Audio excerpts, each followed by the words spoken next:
زمان town police کا دوران patrolling گشت کورنگی کاونٹو بڑا میدان کے قریب اسٹریٹ کرمنلز سے مقابلہ، ایک ملزم کو زخمی حالت میں گرفتار کر لیا گیا۔ اس حوالے سے مزید تفصیلات جانتے ہیں ہمارے چیف رپورٹر کراچی جاوید محمود آرائی سے۔ جی کیا تفصیلات ہیں آپ کے پاس، بتائیے گا۔ Zaman town S H O inspector Nafees ur Rahman کی ہدایت پر تصویر مل چوکی انچارج ASI ملک امیر دوران پیٹرولنگ گشت لنک روڈ کورنگی نمبر 51-2 بڑا میدان کے قریب مشکوک موٹر سائیکل سواروں کو روکنے کی کوشش کی۔ ملزمان نے پولیس پارٹی پر فائرنگ شروع کر دی۔ دو طرفہ فائرنگ کے نتیجے میں ایک ملزم زخمی حالت میں گرفتار کر لیا گیا، جبکہ اس کا ساتھی موقع سے فرار ہو گیا۔ تھانہ زمان ٹاؤن SHO انسپکٹر نفیس الرحمان کے مطابق گرفتار ملزم کی شناخت لیاقت خان ولد وکیل الرحمان عمر تقریباً 35-36 سال کے نام سے ہوئی۔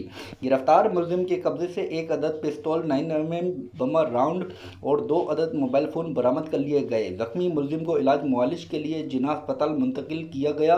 گرفتار ملزم کے خلاف مقدمہ درج کر کے مزید تفتیش کا آغاز کر دیا گیا ہے۔ ملزم کا کرمنل ریکارڈ چیک کیا جا رہا ہے۔